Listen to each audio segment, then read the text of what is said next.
agora é a hora do nosso quadro Espaço Saúde. Aqui no estúdio, o médico infectologista do Hospital Divina Providência, Sidney dos Santos Júnior. Nós vamos falar sobre um problema seríssimo chamado sepse, conhecido como infecção generalizada. Bom dia. Bom dia. Muito obrigada pela sua presença. Quando se fala em sepse, ninguém sabe o que é. Mas mudou agora, antes se falava como sendo infecção generalizada. É muito alto ainda o número de casos aqui no Brasil? Sim, sepse é uma doença extremamente comum e muito pouco conhecida e muito pouco valorizada.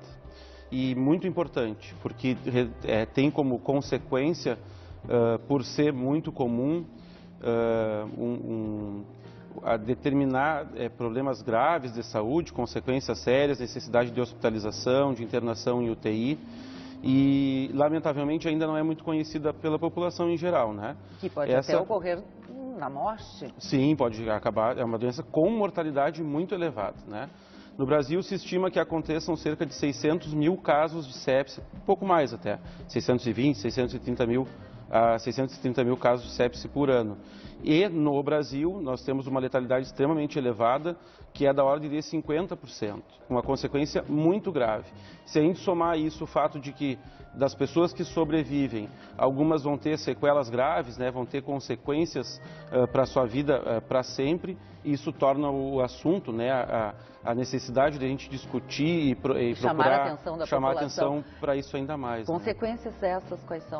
Como ela prejudica muito a circulação do sangue, especialmente nas extremidades, mãos, pés, a pessoa pode acabar perdendo membros. Todas as pessoas estão... Todo mundo que tem sepse pode ter isso como consequência, mas evidente que isso não acontece com todo mundo, acontece com uma minoria dos casos, mas enfim, é uma possível consequência. Uma outra consequência, por exemplo, é a alteração de memória, né? Pessoas que acabam tendo declínio ou diminuição do seu comportamento, da sua cognição, da sua capacidade intelectual em consequência da sepse. Todas as pessoas, elas correm risco de sepse? Qualquer pessoa que tiver uma infecção pode complicar essa infecção com sepse. Qualquer infecção? Qualquer infecção. Claro que existem doenças em que isso é mais comum de acontecer. Por exemplo? Então, as infecções que mais frequentemente determinam o aparecimento de sepse são pneumonia, que é uma infecção muito comum, né? Infecções intraabdominais, a gente diz. Então, por exemplo, uma apendicite, diverticulite, colicistite, que é a inflamação da vesícula, né?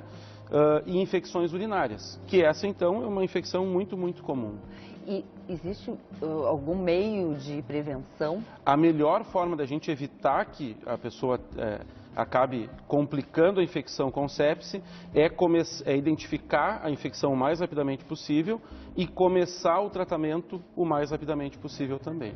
Isso da doença? Da própria infecção. Claro que o ideal é a gente iniciar o tratamento da infecção e não permitir que a pessoa tenha sepse. Se isso acontecer, quanto mais precocemente a gente identificar que aconteceu, melhor ainda, né? E aí pode ser vírus, bactéria? Qualquer micro-organismo que cause infecção pode ter sepse como consequência. E como a gente pode identificar que está com sepse? Sim. Em pessoas que estão na vigência de uma infecção ou que suspeita-se que existe uma infecção, alguns sinais eles ajudam. A confirmação do diagnóstico, ela necessariamente depende da realização de exames, de atendimento médico, mas algumas coisas a gente pode valorizar ou ficar alerta. Então, alteração do nível de consciência, principalmente em qualquer pessoa, mas nos idosos isso é comum de acontecer. Então, a pessoa fica mais apagada, mais sonolenta, né? Ou desatenta, né? Tu conversa, a pessoa não consegue estabelecer diálogo e tal, então isso é uma coisa importante. Quando baixa a pressão também, isso é um sinal muito importante e a sepse tem isso como consequência. Então, mediu a pressão, especialmente se está a mais alta abaixo de 100, né, ou de 10, a pressão sistólica. Na pessoa que tem uma infecção e diminui o seu volume de diurese, o quanto ela está urinando. Então, todas essas são alterações que mostram que alguma coisa está errada, né? Que precisa logo procurar atendimento. Além daqueles sintomas da própria infecção que ela exatamente. Então, a pessoa tem uma pneumonia, vai ter tosse, vai ter secreção, vai ter febre, vai ter falta de ar. A pessoa tem infecção urinária, vai ter dor a urinar, ardência, aumentar a frequência das micções, né? Então, há uma infecção abdominal. Principal sintoma disparado, sem dúvida, a dor, né? Começa a ter dor e especialmente se a dor persiste, se começa a aumentar a sua intensidade. Mas aí quando tem essa infecção generalizada, entram esses outros sintomas. Exatamente, como um alerta, vamos dizer assim. Então a pessoa tem lá, pensando na infecção urinária, tem os sintomas específicos da infecção, mas ao mesmo tempo altera o seu nível de consciência ou diminui a pressão, enfim. Se fala muito da responsabilidade nossa em pequenas, por exemplo, a nossa responsabilidade em relação a antibióticos. Sim. Que às vezes as pessoas acabam usando de uma forma errada. Sim. E acaba tendo essas consequências, sim, por exemplo? Por exemplo, pessoas que começam tratamentos e interrompem no meio, né? Antes de a doença estar completamente resolvida. Isso colabora muito, e também a automedicação, né? Porque as pessoas costumam usar antibióticos para tratar doenças que o antibiótico não é capaz de resolver. E aqui o grande exemplo são os resfriados, né? Ou gripe mesmo, né? Influenza. Então a gente tem que ter muito cuidado, são drogas muito necessárias, né? Revolucionaram assim a história da medicina, né? O uso dos antibióticos, mas que a gente tem que ter muito cuidado para usar. Na medida que a pessoa interrompe tratamento ou trata uma infecção que não deveria receber antibiótico, isso predispõe ao aparecimento de germes, de bactérias, especialmente resistentes aos antibióticos. E aí uma condição que já é grave acaba sendo ainda mais difícil de tratar pela dificuldade de responder aos antibióticos que frequentemente a gente usa. Existem, lamentavelmente, e com bastante frequência, nos hospitais agora tem pessoas que estão morrendo por a gente não dispor de antibiótico adequado para usar. São as superbactérias. As superbactérias. Que é bem comum, que a gente muito ouve. Comum, lamentavelmente, muito comum. Então, isso está muito associado a ou tomar um antibiótico que, na verdade, não deveria ser, essa automedicação. Exatamente. Ou ficar tomando por um tempo isso. E achar que já curou aquele problema, não toma mais. É bem comum isso. É muito comum. As pessoas usam por lá 3, 4, 5 dias, melhoram e interrompem o tratamento.